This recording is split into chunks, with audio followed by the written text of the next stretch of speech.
The first time I saw him was through a haze of steam from the industrial dishwasher. My hands were red and chapped, my uniform damp with sweat as I worked the late shift at the Sovereign, the most exclusive restaurant in the city, a place where people like me served people like him. I hadn't meant to look up. 6 months into this job, I'd learned to keep my gaze down, to become invisible. The wealthy patrons preferred their service staff to be ghosts, present when needed, absent when not. But the sudden hush that fell over the kitchen made me glance toward the door that connected to the private dining rooms. He stood in the doorway, his silhouette backlit by the amber lighting from the dining area. Tall and imposing, he wore a charcoal suit that looked like it cost more than my yearly rent. His dark hair was perfectly styled, not a strand out of place. But it was his eyes that caught me, intense, calculating, the color of whiskey held up to firelight. Mr. Castellano, our manager, Roberts, practically bowed as he approached. "Is everything to your satisfaction?" Castellano. The name rippled through me like a warning. Everyone in this city knew that name, whispered it with fear or respect, or both. Dominic Castellano controlled everything from the docks to the mayor's office. The legitimate businesses were just the surface. Beneath them ran a current of darker enterprises. I quickly looked back down at the dishes I was loading, hoping he hadn't noticed me staring. The last thing I needed was to attract the attention of someone like him. "The service is slow." His voice was quiet, oddly gentle for a man rumored to have ordered deaths with nothing more than a slight nod. "And the wine isn't what I requested." "Sir, I'm terribly sorry. I'll replace it immediately and speak to the staff." "See that you do." I kept my head down, focusing on my task even as I felt the weight of someone's gaze. A chill crept up my spine, the primal sense of being watched. When I dared another glance, his eyes were fixed directly on me. Our gazes locked for just a second, but it was enough. I dropped the plate I was holding, sending it crashing to the floor. The sound shattered the tension, and everyone in the kitchen froze. I'm sorry," I stammered, dropping to my knees to gather the broken pieces. "That's coming out of your pay, Elena," Roberts hissed as he hurried back into the kitchen, his face flushed with anger. "It was an accident," I whispered, but no one was listening. As I carefully picked up the shards, I cut my finger on a jagged edge. A drop of crimson bloomed against my skin, and I bit my lip to keep from crying out. "You." The deep voice made me jump. I looked up to find Castellano standing over me, his security detail hovering by the door. How had he moved so quickly, so silently? "Sir?" My voice trembled. "You're injured." It wasn't a question, but I nodded anyway, clutching my bleeding finger. To my shock, he reached into his pocket and pulled out a crisp handkerchief. He crouched down, a move that seemed impossible for a man in such an expensive suit, and wrapped the fine linen around my finger. His hands were warm, strong, with a network of thin scars across the knuckles. Hands that had fought, hurt, perhaps killed. "What's your name?" he asked, his voice so low that only I could hear it. "Elena," I whispered. "Elena Reyes."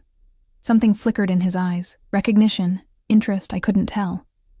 He tied the handkerchief with practiced ease, his fingers lingering against my pulse point. "Elena," he repeated, as if tasting my name. "Be more careful." Then he was gone, striding back through the door while his security scrambled to keep up. I remained kneeling on the floor, my pulse racing beneath the expensive fabric he'd left wrapped around my finger. "What the hell was that?" Roberts demanded, yanking me to my feet. "Why would Mr. Castellano speak to you?" "I don't know," I answered honestly, still staring at the door. I didn't tell Roberts about the note I found tucked into the handkerchief when I unwrapped it later that night. A phone number, followed by 3 words that made my blood run cold. "I found you."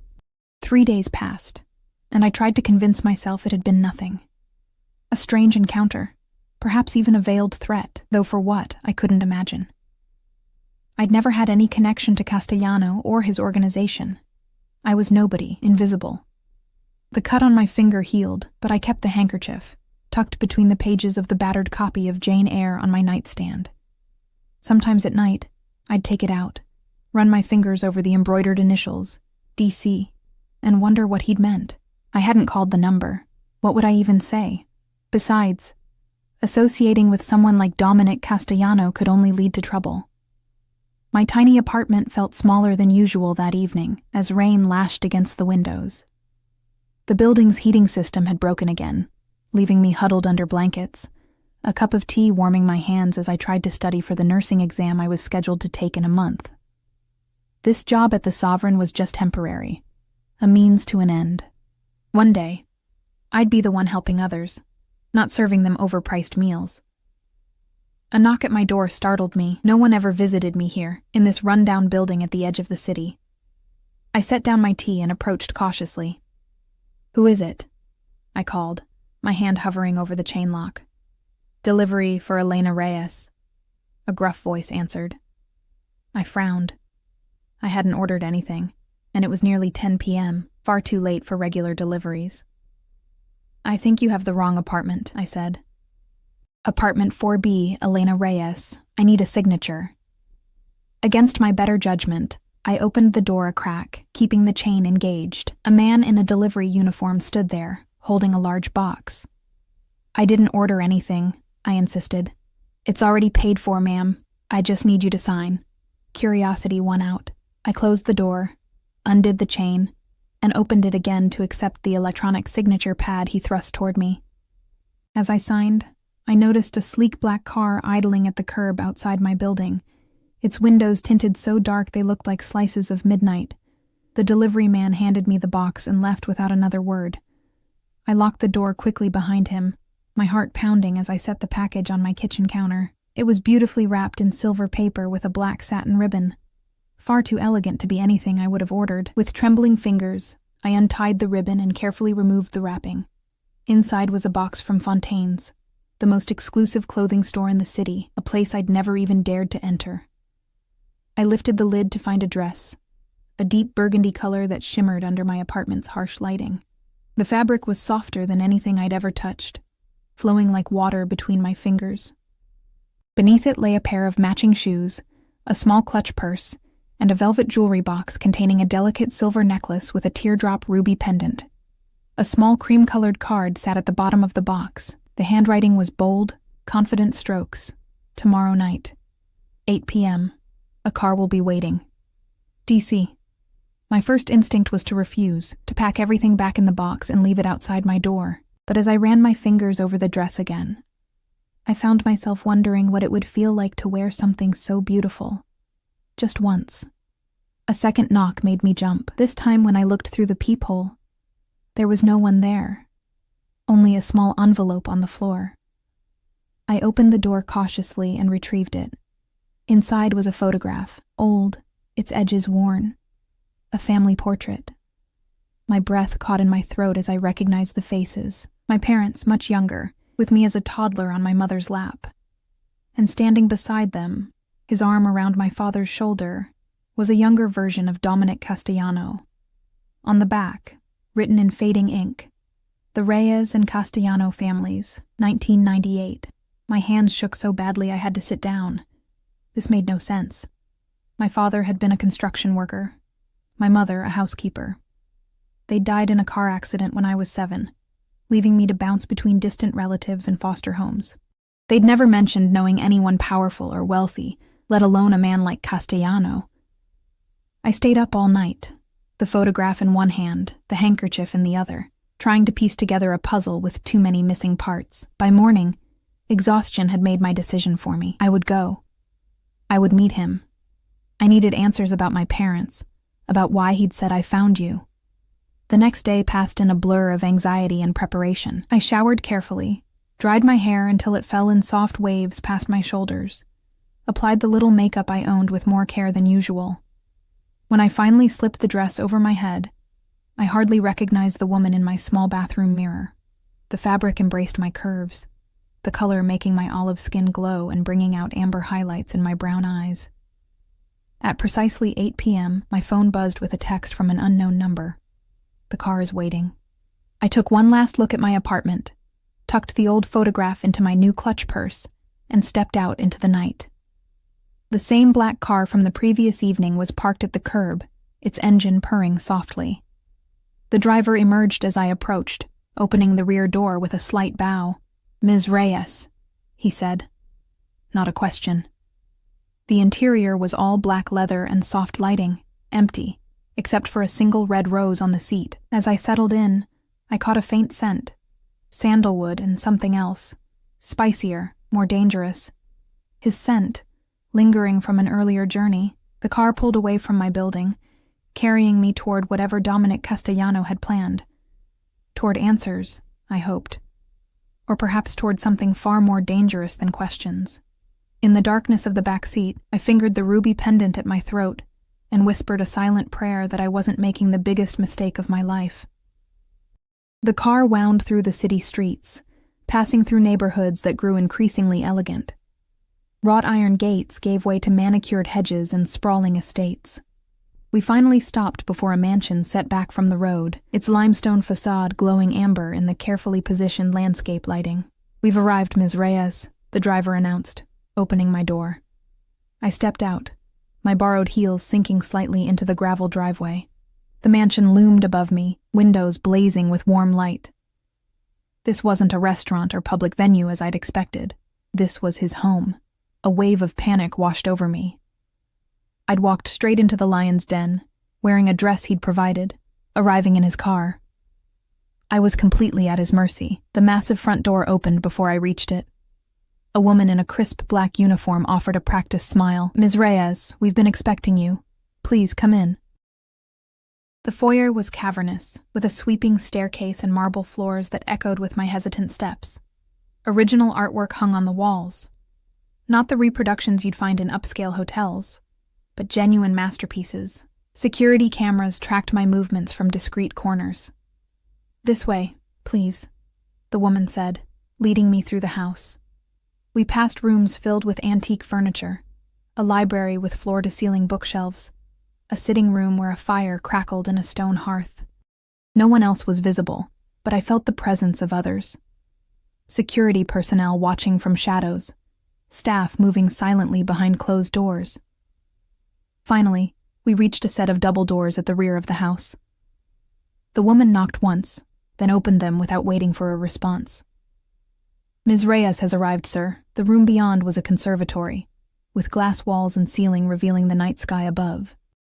Tropical plants created a lush interior garden, and the air was warm and heavy with the scent of blooming flowers.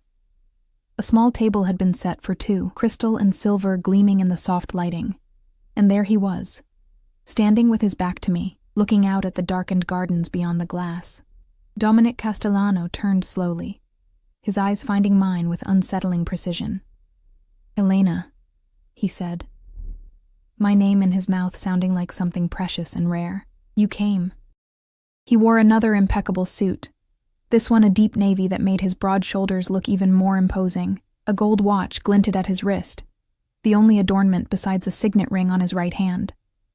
"You didn't give me much choice," I said, surprising myself with my boldness. I held up the photograph I'd brought. "You owe me an explanation." A hint of approval flickered in his eyes. He gestured toward the table. "Please sit. We'll talk over dinner." A server materialized from somewhere, pulling out my chair. Another appeared with wine, pouring a rich red liquid into delicate glasses. I remained standing. "I want answers now," I insisted, though my voice trembled slightly. "Who were you to my parents? Why do you have this picture? What did you mean when you wrote, 'I found you'?" He studied me for a long moment. "Courage," he murmured, almost to himself. "Just like your father." He moved toward me, each step measured and deliberate. "We'll discuss everything, Elena. You have my word. But first, let's enjoy a meal together. It's been a very long time since I've had the pleasure of your company." "We've never met before the restaurant," I said, confused. He smiled, a real smile that transformed his face, making him look younger, almost approachable. "We have. You were very young. You wouldn't remember." Something in his manner made me relent. I sat, arranging the burgundy dress carefully around me. As I did, I noticed a thin, barely visible scar running along his jawline, disappearing beneath his collar. A knife wound, perhaps, a reminder of the violent world he inhabited. "The dress suits you," he said, taking his own seat. I hoped it would. "How did you know my size?" I asked, accepting the wine I didn't particularly want. "I know many things about you, Elena. I've been keeping track for years." A chill ran down my spine despite the warmth of the conservatory. "That's disturbing." "Is it? Or is it reassurance that someone has been watching over you? That you were never truly alone?" Before I could respond, the first course arrived, delicate plates of food that looked more like art than sustenance. I recognized the chef's work from the Sovereign, though this was far more elaborate than anything we served to even our most prestigious guests. "You must have questions," Dominic said, watching me over the rim of his wineglass. "Dozens," I admitted. "Starting with why a man like you would be interested in someone like me." "A man like me?" He raised an eyebrow. "And what kind of man do you think I am, Elena?" I hesitated, weighing my words carefully. "Dangerous, powerful, someone who takes what he wants. All true," he acknowledged without a trace of shame. "But incomplete." He set down his glass and leaned forward slightly. "Your father was my friend, my best friend, from when we were boys. We grew up together in the old neighborhood." I stared at him in disbelief. "My father was a construction worker. Before that, he was much more." Dominic's expression softened with memory. "Marco Reyes was like a brother to me. We started with nothing, built something together. He was brilliant, fearless." His eyes refocused on me. "You have his eyes. Did you know that?" "The same determination. What happened?" I asked, barely able to breathe. No one had spoken to me about my father with such intimacy in years. "We had a disagreement about the direction our business was taking." Dominic's voice hardened. "I wanted to expand into new territories. Your father wanted to leave, to give you and your mother a normal life. We argued, said things we couldn't take back." The realization dawned slowly, horror spreading through me like ice water. "My father worked for you, in your organization." Dominic nodded once. "He didn't just work for me. We were partners, equals, in the beginning." "He was a criminal," I whispered, my world tilting sideways. "He was a man who did what was necessary to protect his family," Dominic corrected, his tone gentle but firm. "The world isn't as black and white as you might believe, Elena." I pushed my plate away, appetite gone. "And the accident? The car crash that killed my parents? Was that really an accident?" Pain flashed across his face, genuine and raw. "Yes. I may operate outside the law, but I would never harm Marco or Isabella. Never." He reached into his jacket pocket and withdrew a small leather-bound book. "Your father's journal. He kept it the last year of his life. Read it, and you'll understand." I stared at the book but didn't take it. "Why now? Why find me after all these years?" He placed the journal on the table between us. "Because I made a promise to your father, that if anything happened to him I would look after you, protect you." "You've done a terrible job," I said bitterly, thinking of the years of poverty, of bouncing between uncaring relatives and worse foster homes. "Where were you when I needed someone?" "Watching, waiting until you were old enough to understand." His eyes darkened. "And dealing with those who failed you. The foster father who raised his hand to you when you were 15. He had an unfortunate accident the next day." "The scholarship that mysteriously appeared when you started community college? The apartment that somehow had below-market rent?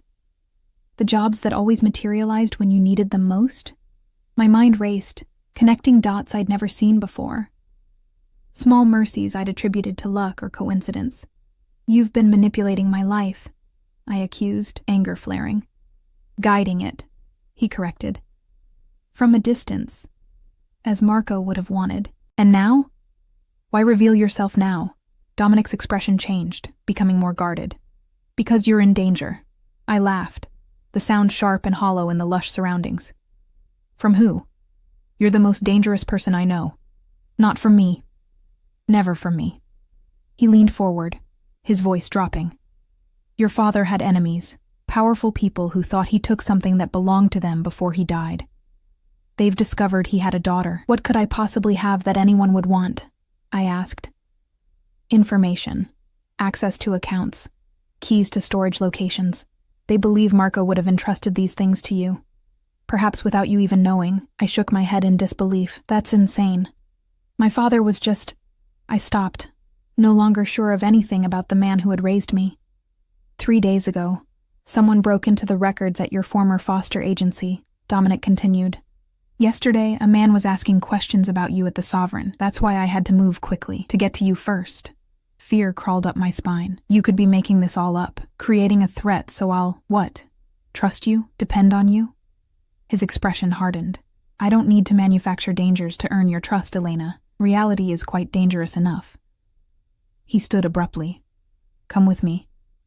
There's something you need to see. Against my better judgment, I followed him through the conservatory doors into the garden beyond. The night air was cool after the tropical warmth inside, and I shivered in my thin dress. Without a word, Dominic removed his jacket and draped it over my shoulders. His scent, sandalwood, spice, and something uniquely him, enveloped me. We walked along a stone path, security personnel materializing and fading back into the shadows as we passed. Finally, we reached what appeared to be a guest house, set apart from the main building. Dominic entered a code on a keypad, and the door swung open. Inside was nothing like I expected, not luxurious accommodations, but a high-tech security center. Monitors lined one wall, displaying camera feeds from various locations. I gasped as I recognized my apartment building on one screen, the Sovereign on another. You've been watching me, I whispered. Protecting you, he corrected, leading me toward a desk where a laptop sat open. This was recorded yesterday. He pressed a key, and a video began to play. A man I'd never seen before was speaking to Roberts, my manager at the Sovereign. Money changed hands. Then a photograph, my photograph, was shown. Roberts nodded, pointing toward the kitchen where I worked. Who is he? I asked. Anton Vaska. He works for the Petrov family, your father's former associates and my current competitors. The way Dominic said competitors made it clear the relationship was far more hostile. What do they want with me? Dominic closed the laptop, turning to face me fully. In the harsh light of the security monitors, the scar along his jaw looked more pronounced, a reminder of violence survived. Your father hid something before he died. Something the Petrovs have been searching for ever since. A ledger containing details of their operation, enough evidence to destroy them. They believe he entrusted it to you, perhaps disguised as something innocent. A book, a keepsake, a piece of jewelry. I thought of my meager possessions, nothing valuable, nothing mysterious. I don't have anything like that. Perhaps not knowingly, Dominic said. But Anton's presence means they're getting desperate. They've exhausted other options, so what happens now? I asked, suddenly exhausted by revelations and fear. Dominic's expression softened as he looked down at me, small and overwhelmed in his oversized jacket. Now, you stay here, where I can keep you safe. We find what your father hid, and then you decide what kind of life you want to live, with the full knowledge of who you are and where you came from.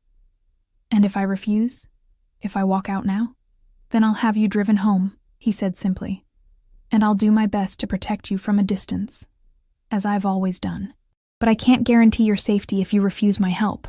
I studied his face, trying to see past the mask of the powerful crime lord to the man beneath. The man who had known my father, who had kept that photograph all these years. Why should I trust you? I asked, my voice barely audible. He reached out slowly, giving me time to pull away, and brushed a strand of hair from my face.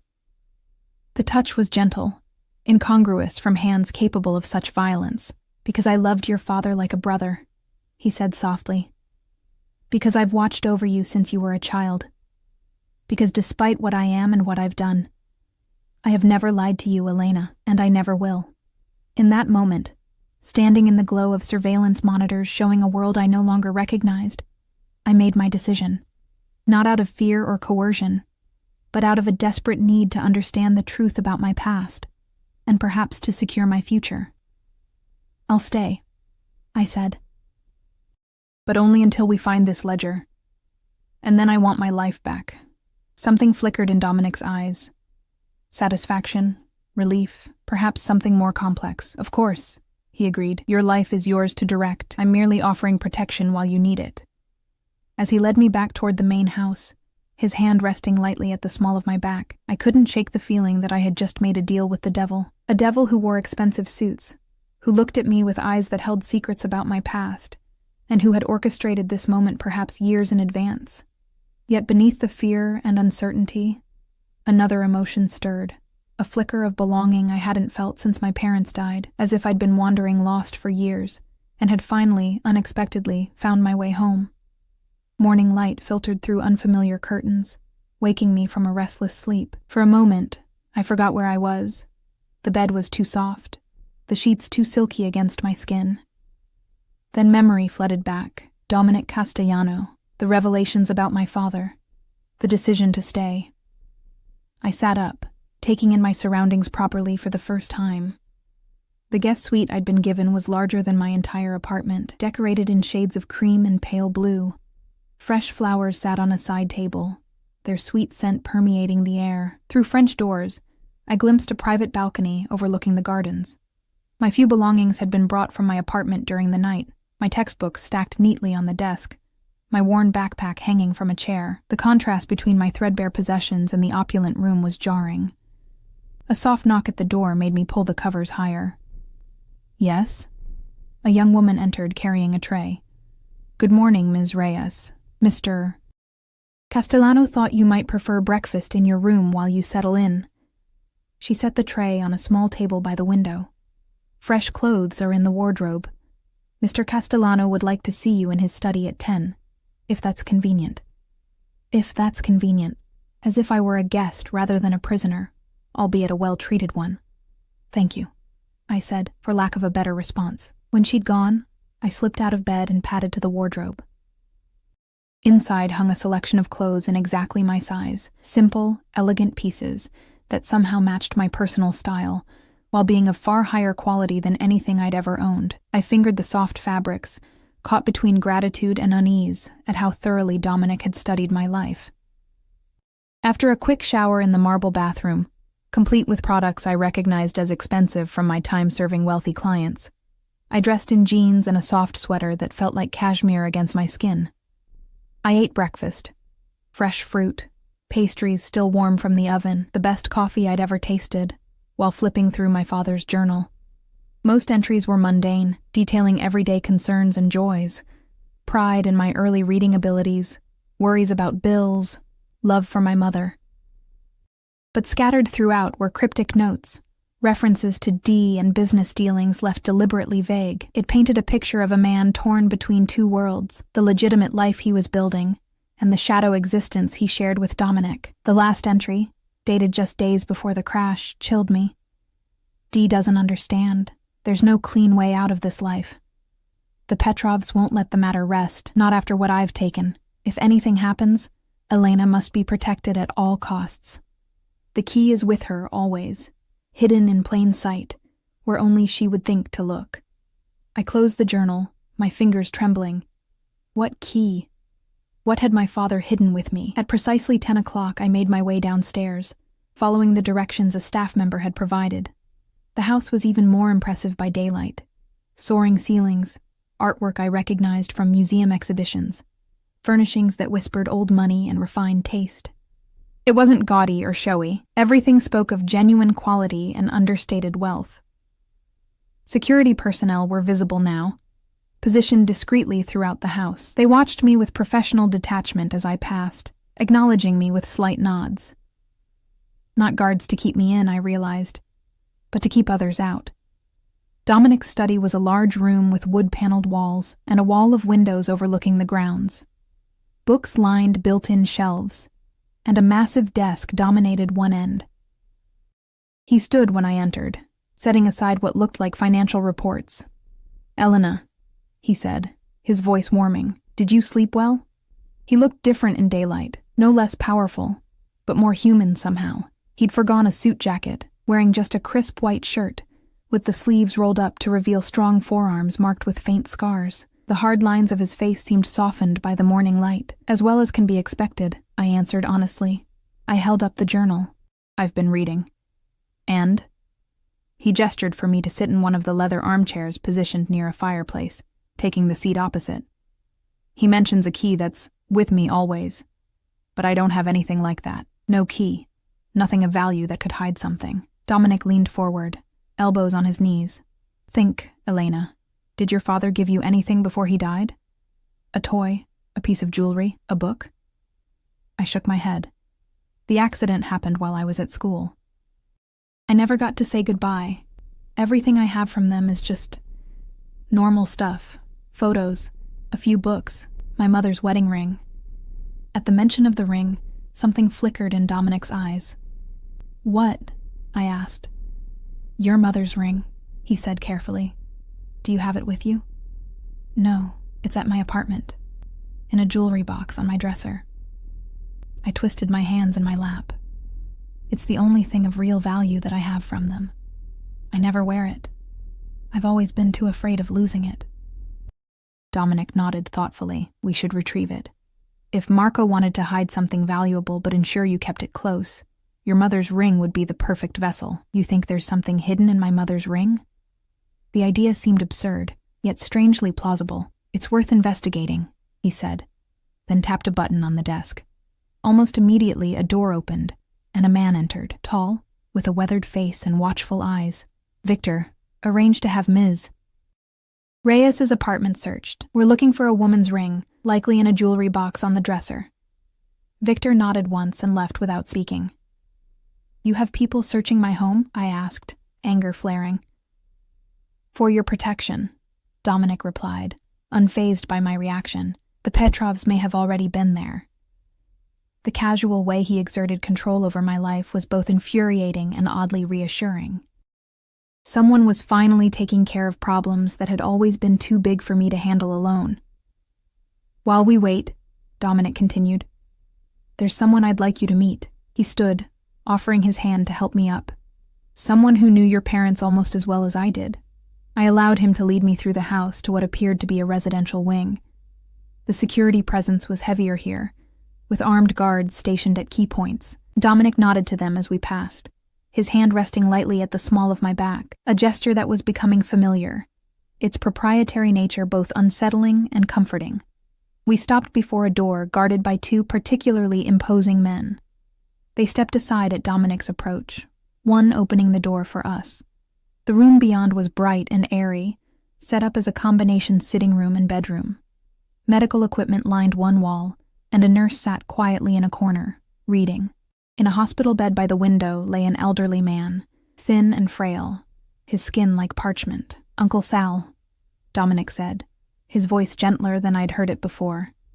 There's someone here I'd like you to meet. The old man turned, his movements painfully slow.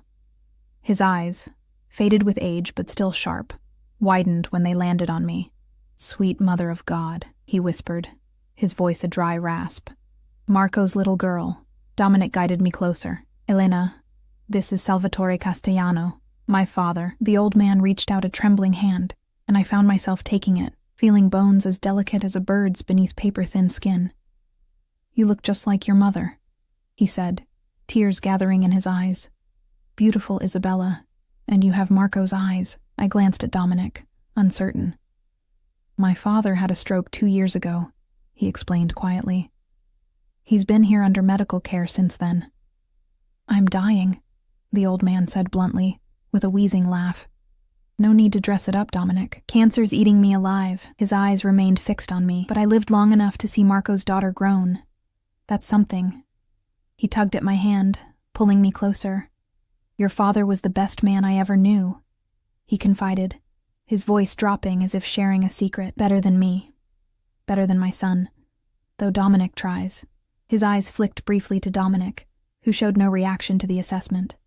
Marco had lines he wouldn't cross. Principles. In our world, that's rare. Uncle Sal, Dominic interrupted gently. We're trying to find what Marco hid before he died. The item the Petrovs are looking for. Salvatore's expression darkened. Those Russian dogs. They never forgave Marco for what he took. He focused on me again. Your father stole something from them, evidence of their worst deeds. Insurance, he called it. Do you know where he might have hidden it? I asked. The old man shook his head, then was seized by a coughing fit. The nurse stepped forward with a glass of water, but Dominic waved her away, instead supporting his father himself with practiced ease, helping him drink. When the coughing subsided, Salvatore clutched at Dominic's sleeve. Keep her safe, my son. Marco entrusted her to us, to our family. I will, father, Dominic promised. And the way he said it, solemn, almost ritualistic, made it sound like an oath. The old man's eyes drifted closed, exhaustion claiming him. Dominic arranged him carefully against the pillows, with a tenderness I wouldn't have expected from those scarred hands. He'll sleep now, he said, guiding me from the room.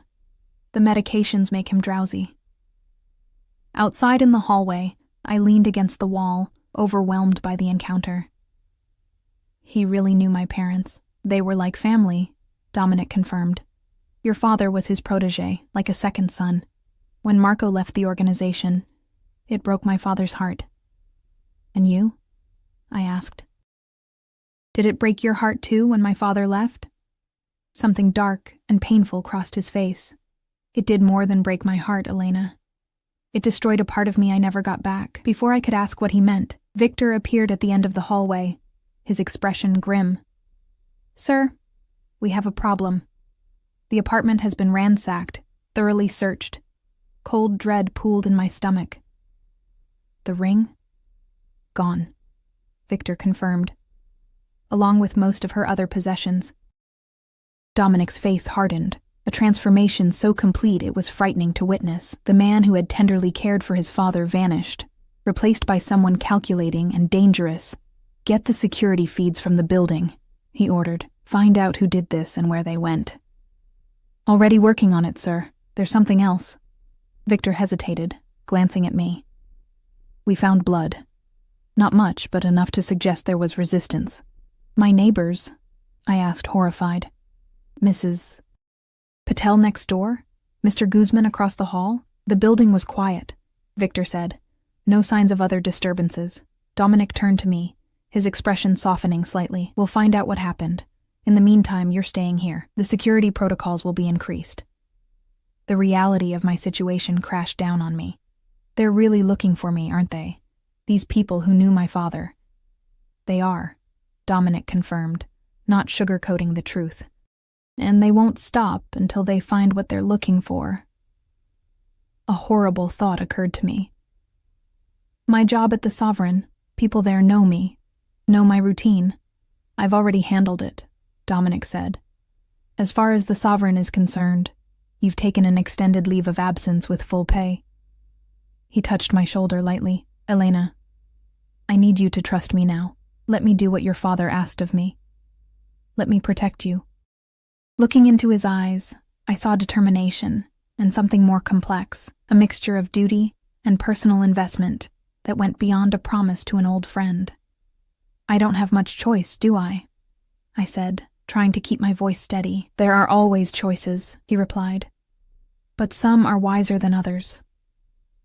A commotion at the end of the hallway drew our attention. Another security man was approaching rapidly, his hand pressed to an earpiece. Sir, perimeter breach at the north gate. 3 vehicles, heavily armed. Dominic's reaction was instantaneous.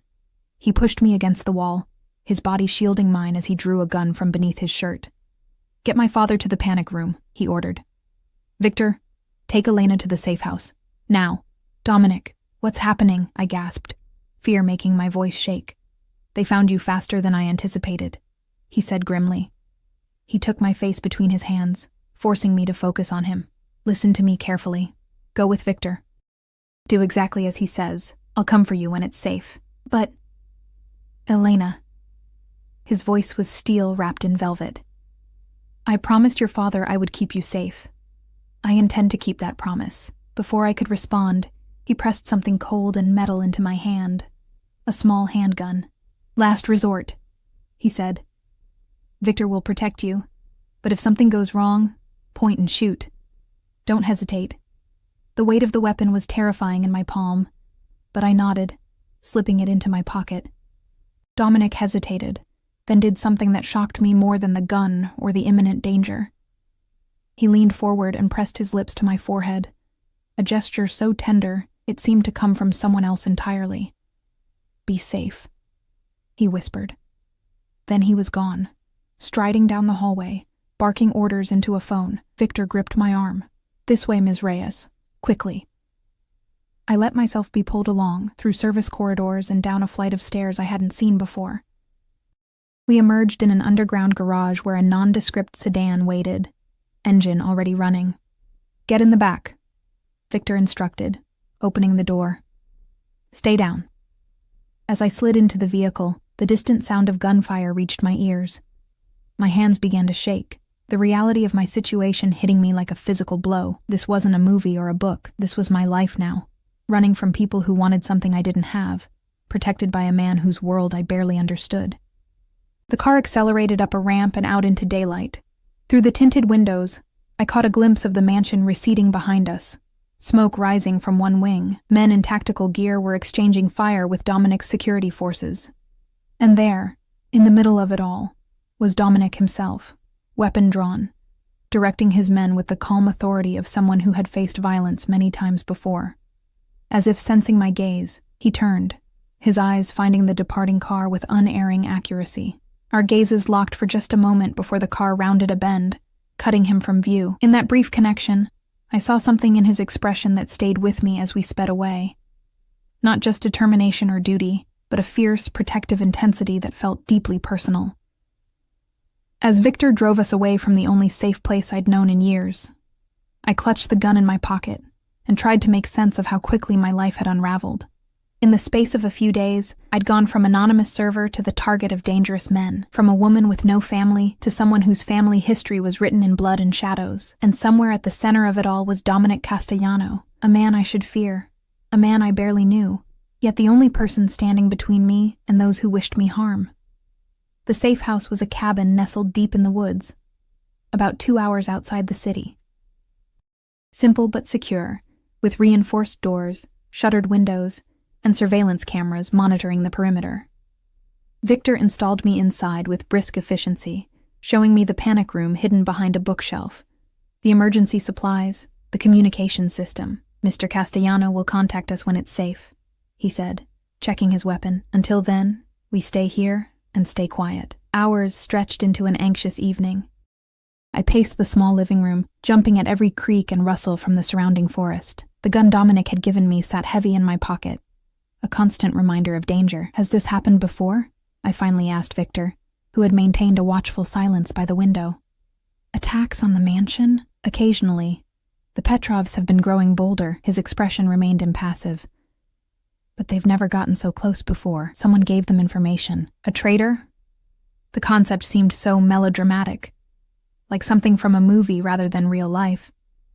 Victor merely shrugged. "In our business, loyalty is bought and sold like any commodity.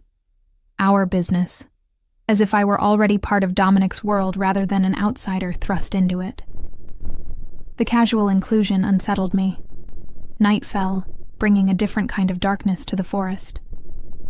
Victor maintained his position, occasionally checking the security feeds on a tablet.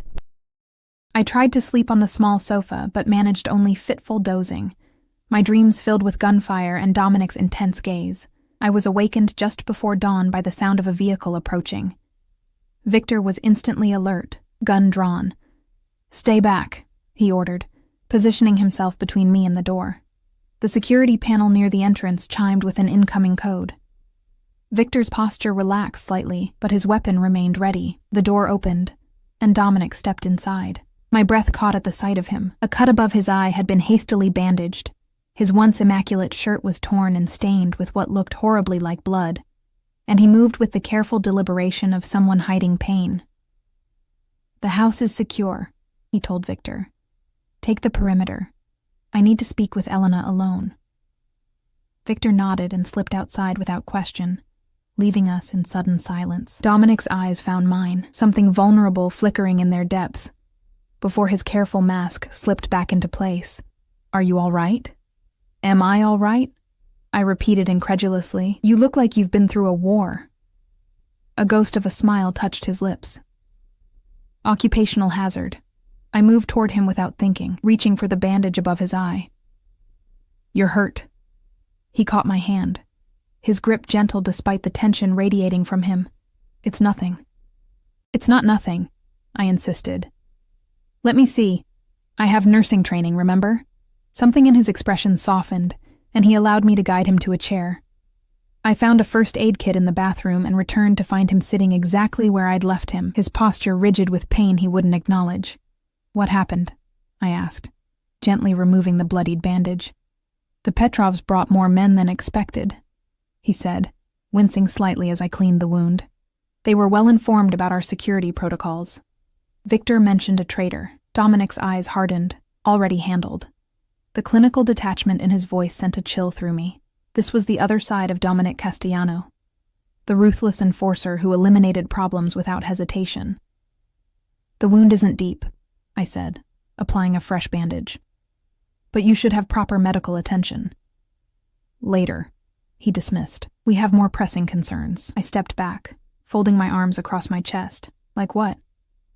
Like the fact that the Petrovs are desperate enough to launch a direct assault on my home. He leaned forward, his intensity drawing me in despite myself. They wouldn't take such a risk unless they were certain you had what they're looking for. But I don't, I protested. They believe you do, and that's what matters. He ran a hand through his disheveled hair, a surprisingly human gesture from someone who always seemed so controlled. We need to find this ledger before they try again. Think, Elena.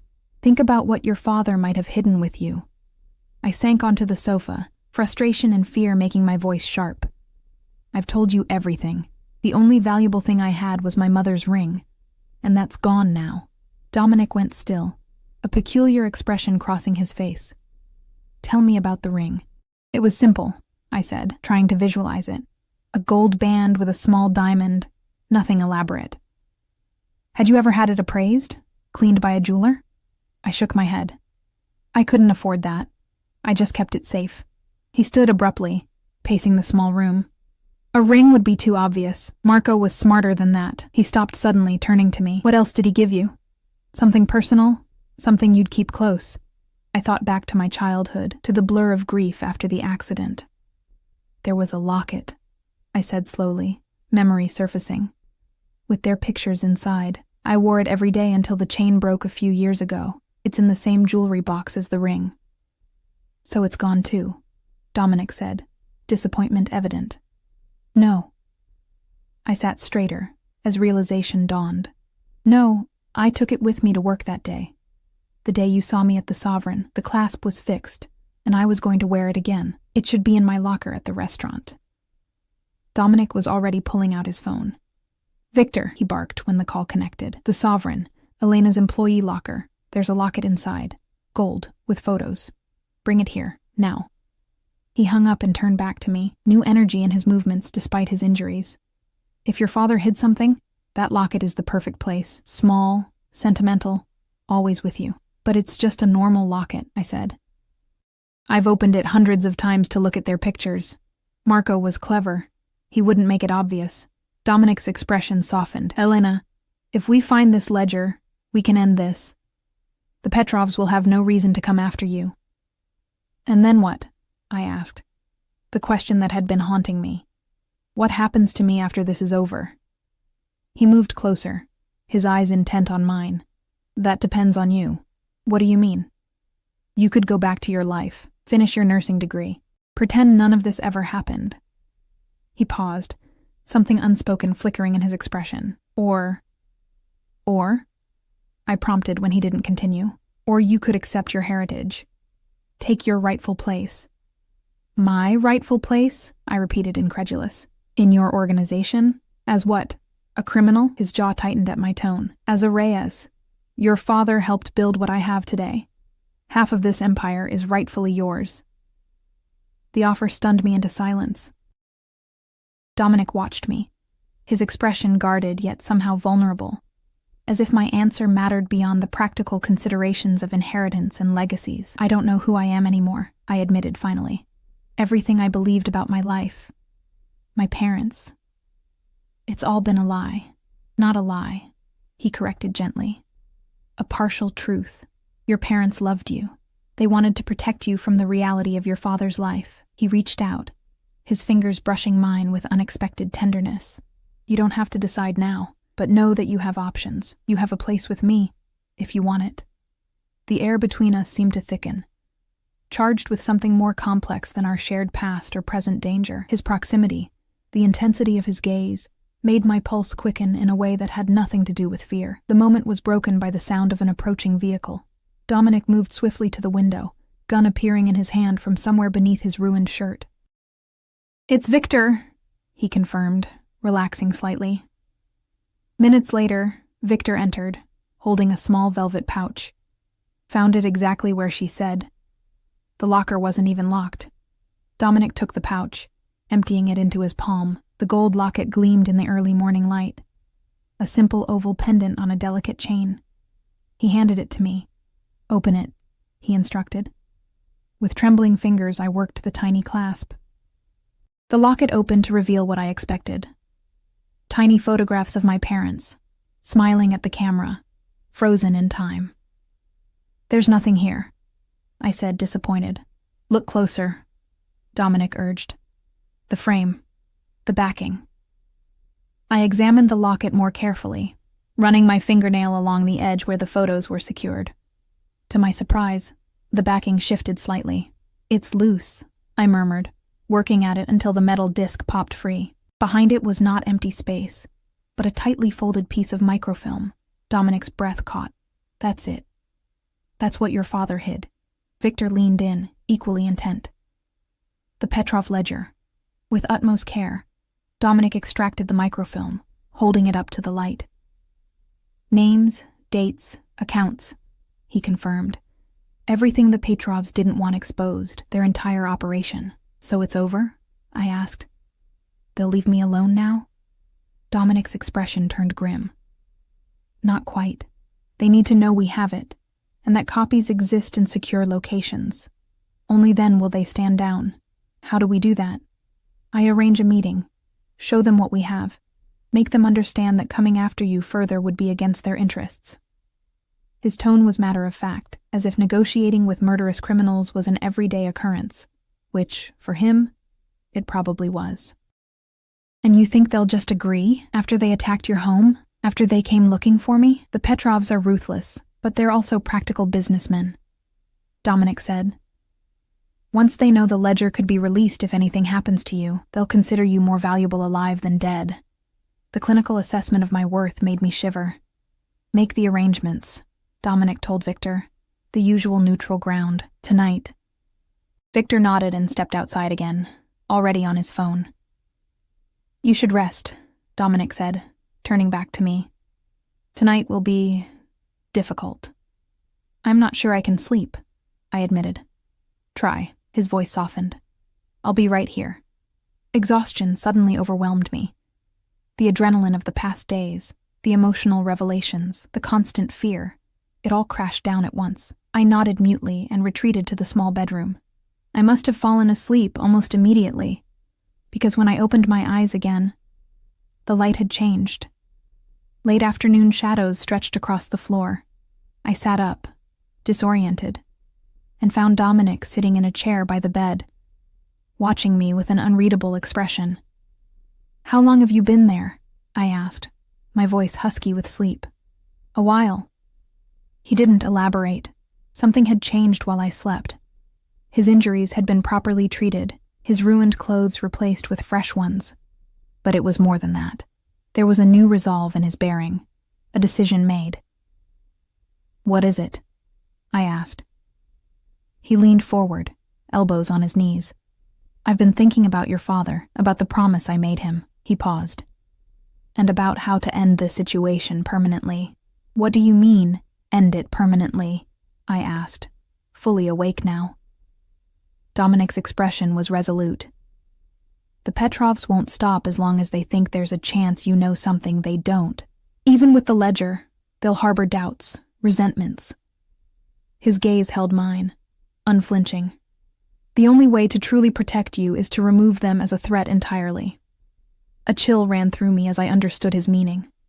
You're planning to kill them. I'm planning to neutralize a threat that has existed for too long. He stood, pacing the small room. Their organization has been encroaching on my territory for years. They've threatened my people, corrupted officials I had secured, disrupted supply lines. He turned back to me. This isn't just about you, Elena, though you are a significant factor.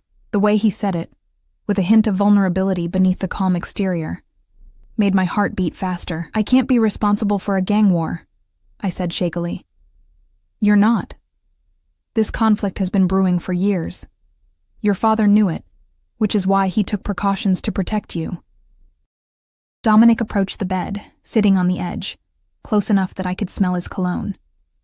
Tonight isn't just a negotiation. It's an opportunity to end the Petrov threat permanently. How? Federal agents will be in position, ready to move on my signal. The ledger provides enough evidence for RICO charges, money laundering, conspiracy. His mouth curved in a cold smile. I've been cultivating certain relationships within the Bureau for precisely this eventuality. You're working with the FBI? I couldn't hide my shock. But wouldn't they want to arrest you too? An interesting balancing act, isn't it? Dominic acknowledged. Let's just say there's an understanding about jurisdictional priorities. The Petrovs have become a bigger problem for the authorities than I am. I struggled to comprehend the layers of complexity in his world, a world where he could simultaneously be a criminal and collaborate with law enforcement. Nothing was black and white. Everything existed in shades of moral gray. What's my role in all this? I asked. You'll be there, he said simply. The Petrovs need to see you, to believe that you're the key to what they've been seeking. Your presence sells the narrative. Fear spiked through me. You want me to be bait. I want you to be safe, he corrected, his voice softening. Which is why you'll be wearing body armor, surrounded by my best security, and under my personal protection every second. His hand covered mine, warm and surprisingly gentle. I would never risk your safety, Elena. Not after everything your father sacrificed to protect you. I looked down at our hands, his scarred and strong, mine small and pale in comparison. You really cared about him, didn't you? He was my brother in all but blood, Dominic said quietly. His betrayal, leaving the organization, hurt me more than any injury I've sustained. But I understood it. He wanted a different life for you, and yet, here I am, I said bitterly. Right in the middle of everything he tried to shield me from. Sometimes fate has its own designs. Despite our best efforts, his fingers tightened around mine. But after tonight, you'll have choices, real choices without the shadow of the Petrovs hanging over you. And what if I choose to walk away? I asked, watching his face carefully. To go back to my ordinary life, my nursing ambitions. Something flickered in his eyes, disappointment, resignation, acceptance. Then I would respect your choice, he said finally, but I would still watch over you from a distance, as I promised your father. And if I didn't choose that, the question slipped out before I could stop it. Dominic went very still, his gaze intensifying. What are you asking, Elena? My heart hammered in my chest. If I decided to stay, to learn about my father's world, your world. The mask of control slipped, just for a moment, revealing raw emotion beneath. Then you would have a place by my side, not just because of your father or your inheritance, but because— He stopped abruptly. Because, I prompted, hardly daring to breathe. His hand moved to my face, cupping my cheek with unexpected tenderness. Because in the few days I've known you, really known you, not just watched over you, I've come to admire your strength, your resilience, your capacity to face impossible truths and still stand tall. The intensity in his eyes made me tremble. This dangerous, powerful man was looking at me as if I were something precious, something to be cherished rather than possessed. I don't know if I can be part of your world, I whispered. The violence, the danger. My world isn't only shadows, he said. There's also protection, family, loyalty, things your father valued before he chose another path. His thumb brushed my cheekbone. I'm not asking you to decide now, just to keep your mind open to possibilities. A knock at the door broke the charged moment between us. Dominic withdrew his hand reluctantly, composing himself as Victor entered. It's time, sir. The meeting is set for 9 o'clock at the waterfront warehouse. Dominic nodded. Prepare the cars. Full security protocol. As Victor left, he turned back to me. Are you ready for this? No, I wanted to say. I'm not ready for any of this. Not the danger, not the revelations about my past, not these confusing feelings for a man who existed in a world so different from mine. Instead, I nodded. I'm ready. The warehouse loomed dark and imposing against the night sky, its windows broken and boarded, its metal sides rusted from years of exposure to salt air from the nearby harbor. Security teams had swept the building earlier, positioning snipers on adjacent rooftops and plainclothes agents among the dock workers. I sat in the back of an armored SUV, wearing a bulletproof vest beneath a dark sweater. Dominic sat beside me, calm and focused, dressed impeccably in a suit that concealed his own body armor. In the dim light, he looked dangerous and elegant, a predator in his element. Remember, he said, checking his weapon one final time. Stay behind me at all times. If anything goes wrong, Victor will get you out immediately. He handed me a small device, emergency beacon. Press it if we get separated. I slipped it into my pocket, trying to control my trembling hands. Will the FBI really arrest them? As soon as the exchange is complete and they've seen the ledger. Dominic's confidence was unwavering. By morning, the Petrov organization will be dismantled. Victor opened the car door. They've arrived. 2 vehicles, Petrov and his lieutenants. Dominic nodded. Let's finish this. As we approached the warehouse, flanked by security, I felt strangely calm, as if I were watching myself from a distance, playing a role in someone else's story. The heavy metal door slid open, revealing a cavernous space illuminated by harsh industrial lights. In the center stood a group of men. Their leader, a silver-haired figure with cold eyes and an expensive overcoat, watched our approach with predatory intensity. Castellano, he greeted, his accent thick but his English precise. Finally, we meet in person, after so many years of competition. Petrov. Dominic's tone was neutral, but I sensed the tension coiled within him. I believe we have business to discuss. Petrov's gaze shifted to me, his expression calculating. So, this is Marco's daughter.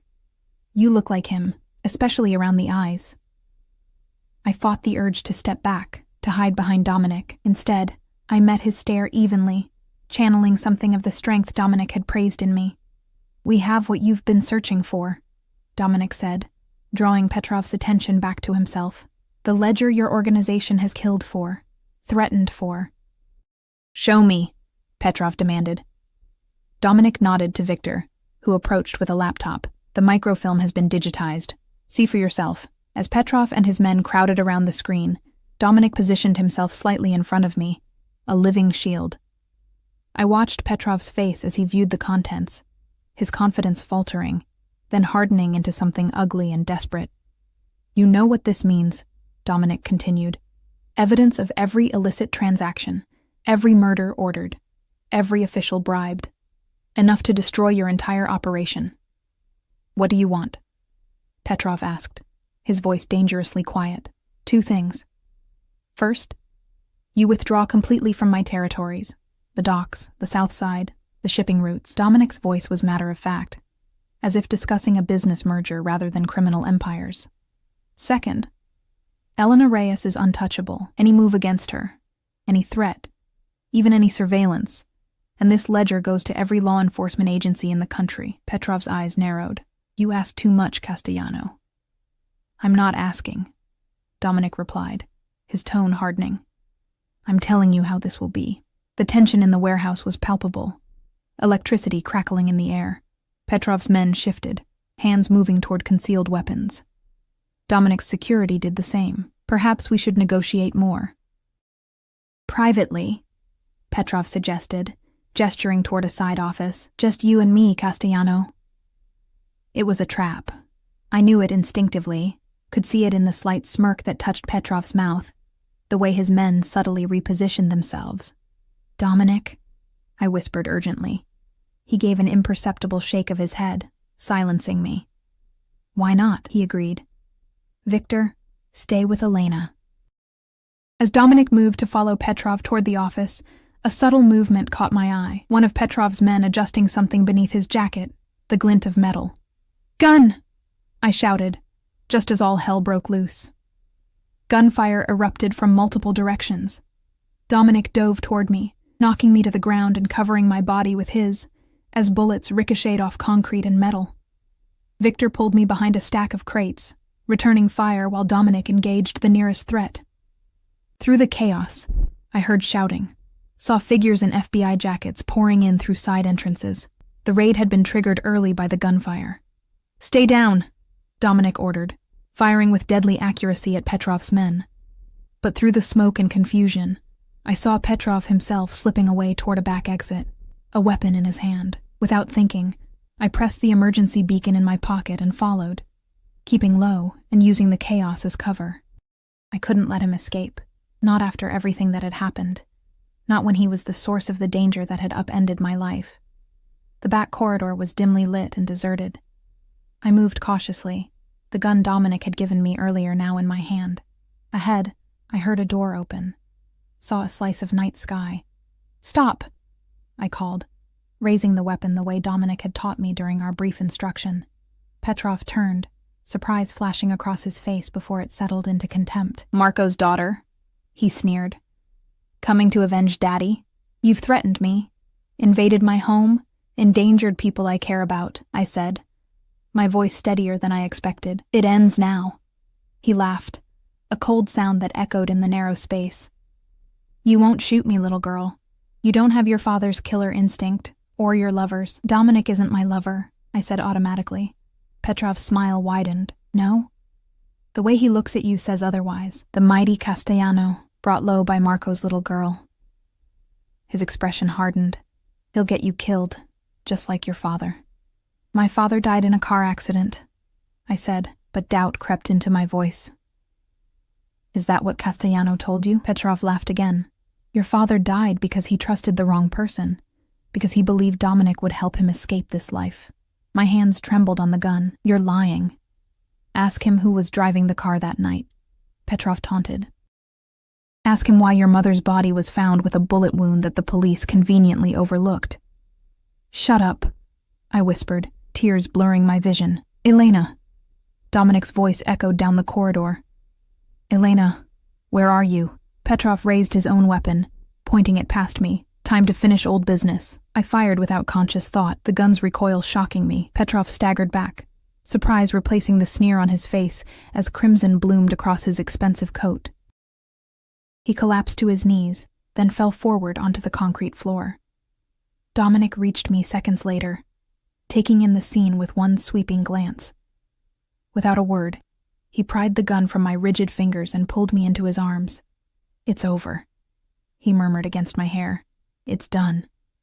FBI agents swarmed the corridor, securing Petrov's body, clearing the area with professional efficiency. One nodded respectfully to Dominic, who returned the gesture without releasing me. "Get her out of here," the agent said quietly. "We'll handle the rest as discussed."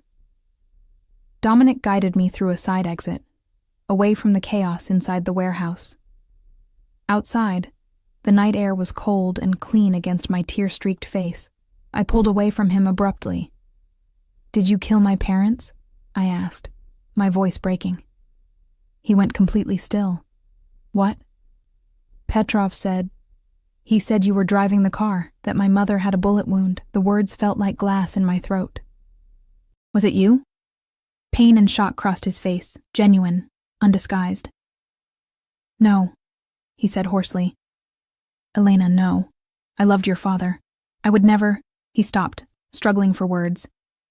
"Petrov was lying, trying to turn you against me." "Then what really happened?" I demanded. "I need the truth, Dominic. All of it." He closed his eyes briefly, composing himself. When he opened them, there was a raw honesty there I hadn't seen before. "Your father called me the night before the accident. Said he had evidence against the Petrovs, that he needed my help to disappear, to take you and Isabella somewhere safe." Dominic's voice was low, haunted. "I agreed to meet him the next day, to make arrangements, but the Petrovs found out somehow. They sabotaged his car, cut the brake lines. And my mother's gunshot wound? She wasn't shot," he said firmly. The crash was violent. Glass, metal. The coroner might have mistaken a puncture wound for a bullet hole, but there was no shooting. I made sure of it. I saw the reports, paid for a second examination. I searched his face for any sign of deception, finding only grief and what looked like sincere regret. I should have helped him sooner, Dominic continued. Should have moved faster. By the time I reached out, it was too late. His hands clenched at his sides. It's the greatest failure of my life, Elena. Not being there when Marco needed me most. The ring of truth in his words, the raw emotion behind them, made something tight in my chest begin to loosen. You've been watching over me since then, I said, keeping your promise. At a distance, as he would have wanted. Dominic stepped closer, carefully, as if afraid I might run. But seeing you again, getting to know you, it's changed things. Changed me. How? I asked, barely breathing. His hand rose to my face, fingers gently tracing my cheekbone. You remind me of what I once was, before this life hardened me, of the man your father believed I could be. He paused, vulnerability clear in his eyes. You make me want to be worthy of your trust. In that moment, with sirens wailing in the distance and the aftermath of violence all around us, I made my choice. Not out of fear or obligation, but out of a recognition of truth that resonated deep within me. I closed the distance between us, my hand finding his cheek as his had found mine. I believe you, I whispered. Relief washed over his face, followed by something deeper, more profound.